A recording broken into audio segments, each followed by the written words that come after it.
quer. E não apenas isso, prometeu que para quem fosse para as cruzadas teriam todos os seus pecados perdoados. Pronto. Pronto. É para lá que eu vou, né? Todo mundo, se eu estivesse aqui naquela época, eu ia. Né? Então, nós vamos ter todos os nossos pecados perdoados. Então, esses seres vão fazer a chamada Guerra Santa contra os muçulmanos. Eles também têm a sua jihad, que ocorre até hoje, né? E nessa época eles interpretaram da mesma forma, né? E nós comentamos aqui, né? Que vamos falar assim em particular, né? Essa Guerra Santa, a libertação da Terra Santa era mais pela terra do que pela santa. Eles queriam mais tomar as riquezas do Oriente, né? E aqui nós temos a figura de um cavaleiro cruzado, então, naquela época. E nós temos também a Inquisição, chamada Caça às Bruxas, que era, então, a condenação e morte violenta para todos os opositores da Igreja, para todos aqueles seres que traziam os resquícios das religiões greco-romanas, o paganismo, que traziam doutrinas esotéricas, espiritualistas, filósofos, todos que de alguma forma simbolizassem incomodação para o pensamento da época. Tanto que havia também aquela projeção da nossa sombra, né? Quando uma colheita morria, quando algo dava errado, nós dizíamos é porque tinha algum infiel aqui na nossa sociedade. Então, por exemplo, naquele momento falhou o som do ministro, nós dizíamos, tem um infiel aqui. Quem é o infiel? Né? Daí as pessoas já tremem assim, ele, né? Já apontavam para alguém aqui e diziam que já é para julgamento. Tanto que tinha um julgamento na caça às bruxas que era o seguinte, né? Tu amarrava a bruxa, a suposta bruxa, numa pedra e jogava na água. Se ela boiasse, é porque era bruxa, tinha que ser queimada. Se ela afundasse, não era. Então a pessoa afundou, morreu, que pena, mas pelo menos não era bruxa, né? Os familiares respiravam aliviados, né? Morreu, mas pelo menos a nossa família não tinha uma bruxa. Né? Então era a comprovação se era bruxa ou não. Então já eram esses espíritos belicosos encarnando aqui na Terra. E sem nós entrarmos num julgamento, acreditarmos então, então isso aí é determinada religião que fez, lembremos que nós espíritas somos também, muitas das vezes, aqueles religiosos dessa época reencarnados numa nova missão. Né? E que antes de nós julgarmos as instituições, vamos pensar nos seres. Somos todos seres imperfeitos em evolução, né? E essa era o grau da ignorância nossa naquele período. Né? Esses mesmos espíritos vão reencarnar depois durante o processo de escravidão na América Latina. Então toda a colonização no nosso continente americano, e principalmente no Brasil, constituindo isso também, conforme Humberto de Campos, um dos grandes karmas da nação brasileira, é o escravismo. Quando aqueles espíritos que criaram as cruzadas e as inquisições, segundo Miramês, vão reencarnar como escravos para conseguir aprender sobre aquilo, né? E também senhores de escravos, porque eram espíritos maus, aqueles senhores de escravos eram espíritos com vontade de escravizar. Quando falamos aprender, não vamos achar que nós temos que aprender através da dor, né? Que nós temos que receber uma punição, muito pelo contrário. Muitas vezes é através da dor que nós vamos estar no outro lado da moeda daquilo que nós fizemos. Acho que é isso aqui que todo mundo já sabe, né? Nós geramos dor ao outro, eu chego aqui no irmão Pércio, acho que eu não gosto dele por algum motivo, vou aqui, cravo uma faca no braço dele, talvez a vida vai me trazer algum outro tipo de sofrimento para eu lembrar assim, isso dói, quer dizer, então, quando eu fiz isso com o irmão Pércio, isso doeu para ele, né? Agora eu vejo por um outro ângulo, agora eu sou um ser mais completo, eu aprendo com isso. E voltamos então, mais um ponto, né? Para a nossa Alemanha nazista, né? Ou seja, e muitos desses espíritos já nesse processo de transformação, desde as cruzadas, a Inquisição, desde o escravismo, durante a Primeira e Segunda Guerra Mundial, na Alemanha nazista, na Itália fascista, e melhor falando, na Europa durante o início do século XX, né? Porque muito se fala que os nazistas eram preconceituosos, odiavam os judeus, mas a Europa por si toda, nessa época, era muito delicada. Porque nós temos sociedades muito evoluídas materialmente, intelectualmente, o avanço de muitas ciências, da indústria, e nós temos aquela noção de que uma nação, para ser grande, ela precisa vencer as outras nações. Nós vamos encontrar isso dentro da França, dentro da Itália, da Alemanha, da Bélgica, do Japão, da Inglaterra. Como determinado político, Cecil Rhodes, na Inglaterra, ele fala o seguinte, né? As portas da Primeira Guerra Mundial o seguinte: hoje eu fui às ruas e vi o povo clamando por fome, clamando por pão. Isso me levou a uma conclusão. Nós necessitamos de uma guerra, por mais injusta que ela seja. Ou seja, vemos a estirpe de espíritos que estavam encarnados no planeta nessa época, e na Alemanha nazista nós encontramos muitos espíritos provindos então desta colônia da região umbralina, dessa simbologia de Lúcifer, o anjo caído, que vem à Terra com vontade de tocar fogo no planeta. Então temos esses espíritos belicosos, né, que vêm, segundo a interpretação do espírito miramês, tocar fogo no planeta e debulhar, transformar essa raiva que trazem dentro de si. E como nós estamos falando em nação, nós vamos entrar num tema que é muito tranquilo, só não é para historiadores. Quando nós falamos de nação, nacionalidade, nacionalismo, atualmente, dentro da sociologia e da historiografia, é um tema muito complexo, é um tema muito discutido, que está em pauta e muito delicado, porque não se tem uma noção tão precisa do que é nação. Vão haver várias correntes, né? Para nós é fácil, a nação brasileira, o que é a nação? A nação é o povo brasileiro, né? E que nós somos formados, como sabemos, de inúmeras imigrações, italiana, alemã, portuguesa, espanhola, do negro, africano, do índio que aqui já estava, né? Então, se nós formos olhar na Wikipedia, e se nós formos olhar em alguns dicionários, vamos ver que nação, muitas vezes, é a reunião de pessoas tendo algo em comum. Pode ser a etnia, ou seja, a grosso modo a raça, o idioma que fala, como nós o português, né? Os costumes, os hábitos, as tradições, as religiões e a consciência, principalmente, de ser uma nação. E a nação, então, ela é um importante sistema de classificação social usado há muitos séculos. Isso aqui é importante. Já. Ela foi empregada em vários sentidos, né? Você já viu, por exemplo, a nação tricolor? Tem uma coisa assim, né? O pessoal todo mundo ouve e acha, é colorado. Eu não sou muito de futebol, por incrível que pareça. Nessa encarnação, eu já consegui não ficar tão nervoso com o time que está ganhando ou perdendo, né? Eu fico nervoso com outras coisas. Mas eu não acompanho tanto futebol. Geralmente é o meu sogro que me conta, né? Paulo Rogério também está sempre falando do Grêmio, né? Então, eu tenho a nação tricolor, é o meu consultor em assuntos futebolísticos. A nação tricolor, nós muitas vezes falamos, né, que um grupo é uma nação, e vai haver, por exemplo, as corporações de ofício na Idade Média muitas vezes eram tratadas como a nação dos sapateiros, a nação dos artistas, dos artesãos. Departamentos de antigas universidades eram chamadas de nação. A gente não fala de departamento, departamento de história nós não chamamos a nação da história, né? Se nós temos aqui, eu não sei como é que funcionam os departamentos da casa, né? Mas não são diferentes nações, né? Não na nossa simbologia atual. Nós temos também os estados feudais, as associações de cidadãos, ou seja, também é um dispositivo de triagem, porque quando nós falamos na nação, nós falamos de nascer, de natio, de nacionalidade, de nascimento. Nós muitas vezes vamos diferenciar não quem nós somos, mas quem nós não somos. Ou seja, a nação brasileira, nós somos argentinos? Não, né? A nação brasileira é uma outra nação, a Argentina é outra nação, né? Inclusive, né, pessoal, nós temos que falar aqui no meu espírito, né, que no Brasil se fala muito mal dos argentinos. Eu acho que digamos assim, como consciência nacional, o imaginário do povo brasileiro está então invadido por uma noção de que a nação argentina é do mal, né? Deus é brasileiro, o diabo é argentino. Todo mundo fala disso, né?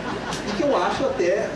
E é engraçado, né? Durante muito tempo, eu falava em palestra de um amigo meu que é argentino e ele esconde de todo mundo, né? E eu me lembro que uma determinada vez nós estávamos mexendo nos papéis, né?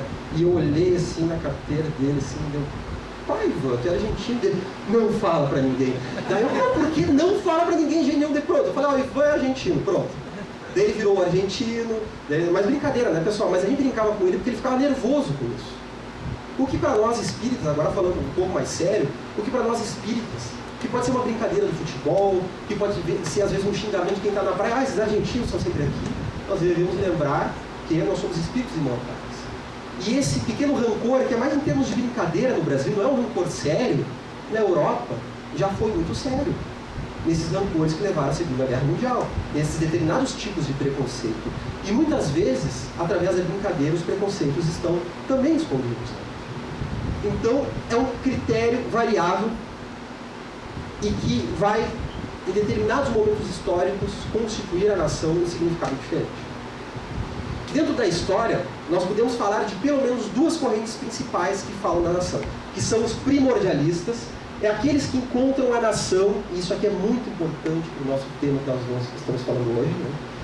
Que encontram a nação lá no início, ou seja, a nação brasileira começou quando nasceu, vamos imaginar, o tataravô de Pedro Álvares Cabral. Lá estava nascida a nação brasileira. Ou seja, vai buscar lá no passado quando não existia Brasil. Você falava, já foi no Brasil? O que é Brasil? Não existia. Por isso nós colocamos aqui algumas ruínas, né? Então nós temos vários mitos de criação das nações, em que vão dizer que os seus ancestrais, muitas vezes uma mensagem divina, criou a nação, né? Como nós temos, por exemplo, o Estado de Israel, como nós temos o povo israelita, que vai falar já da criação da sua nação lá nos registros bíblicos do Antigo Testamento, né? Então essa é uma interpretação primordialista, como nós temos o sociólogo Anton Smith que fala dela. Ela tem vários sentidos, né? E outros, que são geralmente os que estão mais em pauta atualmente, são os chamados modernistas, como Benedict Anderson e Ernest Gellner, que eles falam o seguinte: nações são comunidades imaginadas. Quer dizer então que se eu imaginar que existe o país dos Smurfs, não é imaginado assim, não é ficar imaginando que existe. Imaginada no momento que nós imaginamos que nós somos uma nação. E isso, segundo eles, só vai ocorrer com a Revolução Francesa, que vai criar uma nova forma de sociedade em que todos são protegidos por um corpo de lei igual, né? E que é uma sociedade que traz vários elementos, como uma sociedade letrada, onde a nação criada de cima para baixo, por um grupo de pessoas, ela vai ter um corpo de leis comum, ela vai ter uma cultura em comum, protegida por esse grupo, e é através das letras, do ensino, da educação, que essa cultura comum de uma nação, como do nosso país, a ordem e progresso, é propagada. Então, eles vão falar que nações, da forma que nós entendemos, só vai existir a partir do século XIX. Antes nós tínhamos determinados países, estados feudais, reinos, povoados, impérios, vilas, mas não nações. E eu concordo 100% com os modernistas, se não fosse por uma pulga extrafísica que foi me colocada por algumas leituras espíritas. Quando nós nos deparamos com o livro Brasil, Coração do Mundo, Pátria do Evangelho, ditado pelo espírito Humberto de Campos, a um dos grandes médiuns da história, Francisco Cândido Xavier, já nos seus primeiros capítulos, nós vamos encontrar a criação do Brasil, a terra do cruzeiro, por Jesus e o Espírito e Léo, na espiritualidade antes de o Brasil existir. Eles planejam a criação do Brasil. E através desse plano, onde eles recebem também o auxílio do Espírito Ismael, o grande governador espiritual do Brasil, muitos espíritos vão reencarnar para que o continente americano seja descoberto. E um dos grandes propósitos disso era fazer do Brasil a nova árvore do Evangelho. Ou seja, vendo que a região da Palestina, que havia recebido os missionários divinos com a vinda do Cristo, já estava desgastada por guerras, que a Europa, que também teve suas missões espirituais, conforme nós vamos ver daqui a pouco, em vários períodos também estava tomada pela guerra, pelo ódio, pelas novas inquisições que estavam tendo naquele momento. Eles decidem pegar uma terra ainda não explorada de completo pelo homem, apenas pelas tribos selvagens, para construir um novo processo que se realizaria mais à frente, a pátria do Evangelho. Ou seja, antes da nossa nação existir, ela já havia sido fundada. Se nós olharmos em termos materiais, eu tenho vontade de dar risada do primordialismo, que fala que a nação já existia lá no início. Mas como nós vemos alguns conhecimentos do plano espiritual, ou seja, aquilo que Platão já trazia, o mundo das ideias, que tudo que ocorre neste planeta, primeiro existe no mundo das ideias, das essências, e depois aqui ele se manifesta. Então nós vamos entender que vai haver um sentido de haver a nossa nação brasileira, assim como há um sentido para várias nações. Vamos ver, por exemplo, na criação do Japão, segundo a mitologia shintoísta japonesa, o Japão ele teria sido criado pelos deuses Izanami e Izanagi, em que eles pingavam a lança no mar, e quando eles levantavam a lança, as gotas que caíam pingavam o arquipélago japonês. Penso eu, será que não é uma forma figurada, fantasiada, de dar conta da criação da nação japonesa, do povo japonês, através de espíritos superiores que na espiritualidade planejaram o surgimento daquela civilização? E que através de uma forma mais alegórica ficou então em documentos como o Kojiki, que narra a origem histórica do Japão, através da mitologia, usou então este sentido de falar que esses deuses pingaram a lança e criaram o Japão? Será que nós não encontramos nas diversas religiões e nas diversas nações, em sua mitologia antiga, a sua criação no plano espiritual, no plano extrafísico, em que nós temos os anjos, os espíritos de luz, os grandes mentores, parlamentando entre si qual seria a melhor forma de nós evoluirmos em coletividade? E no livro A Caminho da Luz, de Emmanuel, pode passar, ele vai trazer então a vinda de grandes missionários que em determinados períodos da humanidade viriam até a Terra para auxiliarmos a nossa evolução. Por exemplo, nós temos o Buda, nós temos Confúcio na China, Sócrates na Grécia, naquilo que a historiadora sino-francesa Anne Cheng chama da idade axial. É a idade onde as principais civilizações nucleares não de energia nuclear de bomba atômica, mas nuclear porque foi um núcleo civilizatório para todos os outros países de seu entorno, receberam grandes legisladores, grandes filósofos que organizaram aquela civilização e, baseados nos ensinamentos daqueles filósofos, nós vamos ter o crescimento da China com Confúcio e Lao Tse, o crescimento da Índia com Krishna e Buda na época axial, o Buda, né? Da civilização ocidental com Sócrates, com Platão e com Aristóteles. Nós temos também Francisco de Assis, durante a Idade Média. Nós temos também o infante Dom Henrique, que neste momento, conforme narra Humberto de Campos, era um espírito de luz, era um dos ministros de Jesus, que veio à Terra reencarnar para evoluir as ciências náuticas, que levaram então ao descobrimento do continente americano, no qual nós fazemos parte. E esses espíritos de luz, eles viriam em vários momentos. Naqueles momentos que a humanidade precisa ser impulsionada. Naqueles momentos em que a humanidade se estabelece no status quo e estabiliza, e precisa então de mais um empurrão para se movimentar em sentido da evolução. E principalmente os momentos de transição.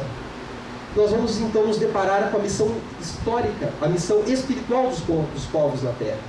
E nós vamos ver que esta missão, ela traz muita luz, muitos méritos e muitos tropeços. E quem sabe nós, como espíritos encarnados no Brasil, aprender um pouco sobre esses tropeços, né? Então nós vemos nos Hebreus a missão histórica de criar o monoteísmo no planeta, a missão histórica de receber o nosso Mestre Jesus. Por isso que vários profetas do passado falavam que o povo hebreu era o povo escolhido. Mas nós temos que ter um cuidado com o povo escolhido, com essa simbologia. Escolhido para fazer uma tarefa, para uma missão muito honrosa e muito difícil. Não quer dizer que seja um povo superior. E muitos na época, não todos, claro, né, acreditavam então que eles eram melhores do que os outros, né? Entrou aí a questão do orgulho. Pode passar. Em Roma, por exemplo, conforme narra Emmanuel, eles foram escolhidos naquele momento para unificar o mundo ocidental. Então nós vemos que o Império Romano, partindo da cidade-estado romana, conquistou as Gálias, a região da Espanha, o norte da África, entrou no Oriente Próximo, conquistou Jerusalém, e que era para eles fazer naquela época, claro, não com internet nem nada, o que nós chamamos hoje de globalização. Ou seja, era para eles criarem uma sociedade mais ou menos interligada, até porque a mensagem de Cristo viria logo então para ser espalhada entre os povos. Porém, Emmanuel fala que Roma também decaiu na sua missão histórica a partir do momento que começou a fazer isso pela conquista dos povos de forma violenta, por se tornar superior aos outros, por viver de forma hedonista, em que as suas classes superiores, a sua elite letrada e cheia de cultura, passou aos poucos a se degradar através dos vícios materiais e da conquista do próximo, sem olhar então ao próximo. E por isso Roma vem a ruir depois. Na França, por exemplo, a França também foi o povo escolhido durante o que foi a chamada Revolução Francesa.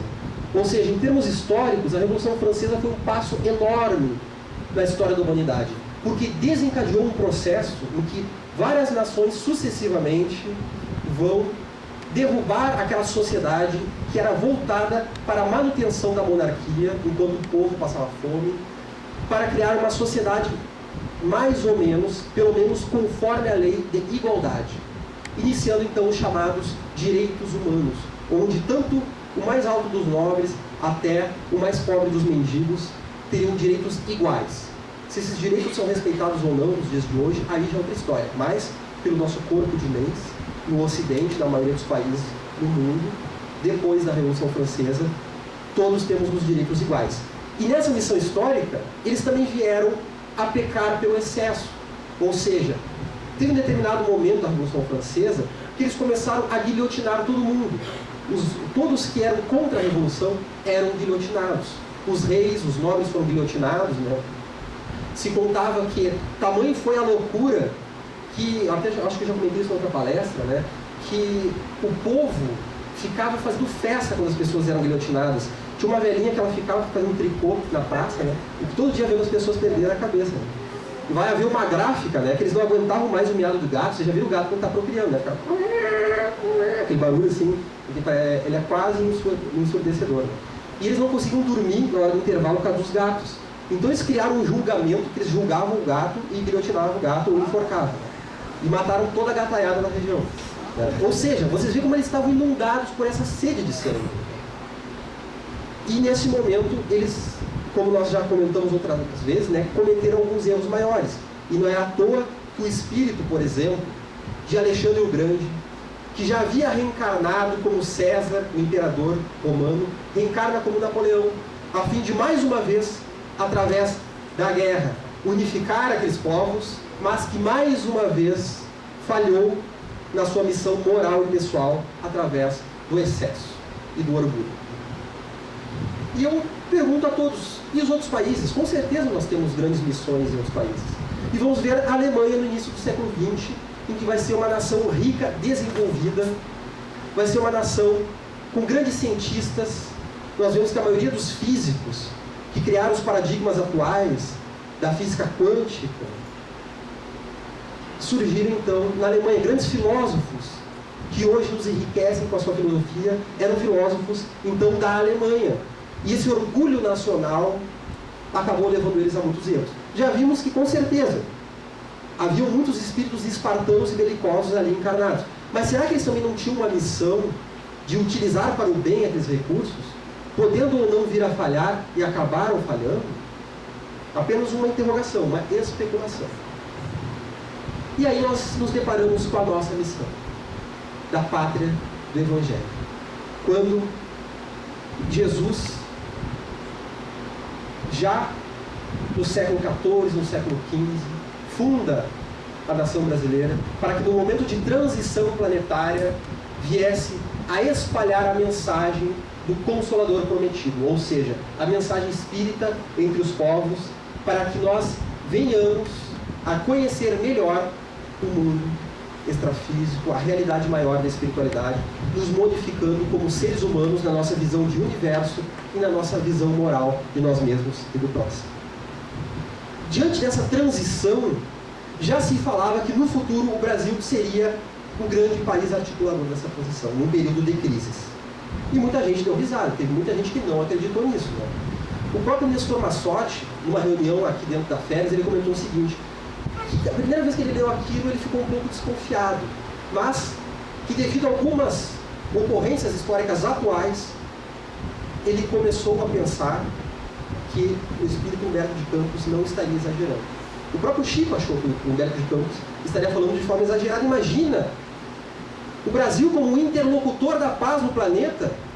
O Brasil não tem dinheiro nem para comprar pão, ainda mais com a corrupção que nós temos. E nós vemos ultimamente algumas transformações nos cenários nacionais, com a criação de uma nova política brasileira no exterior e com a criação, então, de uma nova forma de lidar com as crises mundiais. Falando rapidamente, o nosso sistema atual de diplomacia, ele é baseado em dois perfis internacionais. O System Affecting State, no inglês perfeito, né? Ou seja, que o Brasil pode ser um grande interlocutor coletivo internacional e também do grande mercado emergente, cooperação com potências. Ou seja, é uma forma unilateral e baseada no consenso de Washington. O Brasil está entre as duas, só que durante a década de 90 esteve apenas conectado aos Estados Unidos. Agora está se tornando aos poucos um grande interlocutor internacional. Vai também criar duas estratégias internacionais. Antes, na década de 90, nós tínhamos o Bandagon, meu inglês parece... Minha esposa diz que o meu inglês parece o Jack Chan, aquele ator chinês, né, nos filmes de aventura. Ou seja, de criar uma aliança especial com os Estados Unidos, uma relação que acaba gerando uma dependência, que foi o que a Argentina fez e deu errado de determinada forma, e o que o Brasil tem feito, que é a do equilíbrio, a busca de alianças regionais e extra-regionais com mecanismos equilibradores de poder, de diversificação da dependência. Ou seja, é também o que nós chamamos hoje das BRIC, Brasil, Rússia, Índia e China. Um outro sistema alternativo de parcerias econômicas e que foi o que permitiu que tanto a China como o Brasil fossem os dois primeiros países a saírem da crise global do capitalismo em 2008. Ou seja, o Brasil já não é mais tão dependente dos Estados Unidos, já está se tornando um interlocutor com esses outros países e está se tornando, então, um país emergente. E que busca, então, a autonomia em relação aos outros